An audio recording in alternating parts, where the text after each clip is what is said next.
When I was building the car, I was looking for a way to route some wiring through the bulkhead.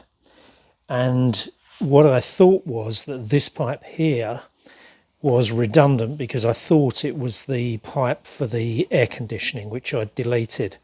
Unfortunately, it was a water pipe, and I went and stuck my Dremel through the water pipe, which you can see just there. Now, for a season, I've run with, in fact, a bit more than a season, I've run with self-amalging tape wrapped around it and then a hose clamp over the top. But after the last test at Snetterton, it started to leak. And in fact, my grandson spotted the pool of water or coolant underneath the car, and I didn't even notice. So I tried repairing it again in the same way, but it didn't work. It immediately started to leak, and I've since thought about it, and this could cause a retirement. And because I've got the time to do this, I thought I may as well do the job properly. So what I did was I bought off eBay. I bought a heater matrix, and with the pipework attached, so new pipes. Now, I had an idea that I'd be able to get these in with the heater unit in the car, but I could not budge the pipes. And now I've got it off, I've realised why I was never going to be able to do this, because this piece here is actually screwed on to the motor unit here. So that is the motor unit, isn't it? Yeah, motor unit. So, and this is so you can see it, the same thing. You can see where the screw goes on this one. So I needed to get the heater unit out, which is a real pain, because to get the heater unit out, I had to take the dash out, and to get the dash out, I have to take the front part of the roll cage out. So it's a pretty big job, but it had to be done. I felt it had to be done. And getting this back in, I can tell you, when you're on your own, is a real pain, because you've got to somehow get a bolt through the bulkhead and into this thing here.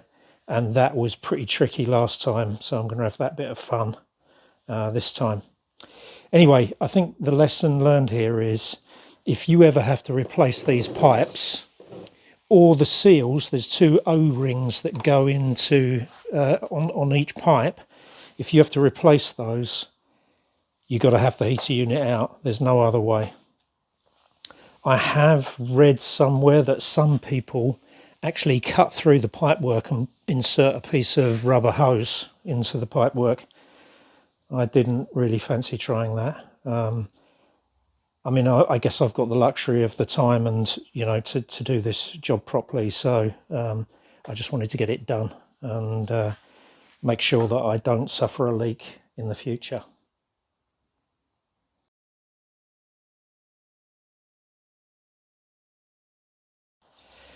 Okay, I've removed the small bolt that holds the pipe flange thing onto the heater unit. It's got a 5.5mm metric head. Now, I have tried just pulling these pipes out, but they're not coming easily. So I think what I'm going to do is I'm going to slide the heater matrix out, and it looks as though we've got two bolts to undo, and then there's this plastic cover. I should be able to take that off and then slide the matrix out.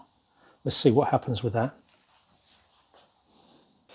Okay, so the plastic cover is off. I didn't say that this flange on this side, it actually goes into a slot in the side of this plastic case. So I think the idea is you lift the whole thing. Let's see if it will come out. I need to take this off. Okay, let's try again. Actually, that's not going to clear, is it? Of course it's not, because this whole piece here is going to get in the way. Okay, so it's not going to work any other way than separating the blower unit from the heater unit, so I'm going to do that. First thing to do is to undo the wiring to the servo up here. So we've done that, and now there are apparently 3 retaining bolts. 2 of them I've found and I've undone, but there's a third. It's this one, I think, just in there. Okay, we'll do that and see where we stand after that. Okay, so the 3 bolts are out, and now don't just try and yank it upwards. What you do is it slides towards you, so like that. Okay, and that's the blower unit off, and now we can remove the heater matrix. There you go. Okay, so we've got the blower unit back on the top of here. I've obviously put the heater matrix in with the new pipe. Now the one thing I was going to show you was that the heater matrix, this is the original one from this car, manufactured in 2005. There's a difference with the pipes and with the matrix. On the new pipes, and I'll drop a little bit of video in here showing it, it's got a longer sort of spigot piece here, and these are longer. In fact, you can probably see, if I just hold the heater unit up, you can see that this area here is longer on these. So what I ended up doing was when I purchased it from eBay, it was the matrix plus the pipes. I've put them all back together and put the whole, the new stuff in. And this was manufactured in 2010, so this is 5 years newer, but it does seem to all fit. The other thing I should mention is that I didn't trust there's little rubber sealing rings inside here, and I did buy new sealing rings, and these clips are new. I bought them from BMW. The whole kit cost £28 sterling, and it comes as a heater and air conditioning kit. So I've also got rubber seals for the air conditioning and clips for the air conditioning, even though I'm not using that anyway. So, but that's the way it comes.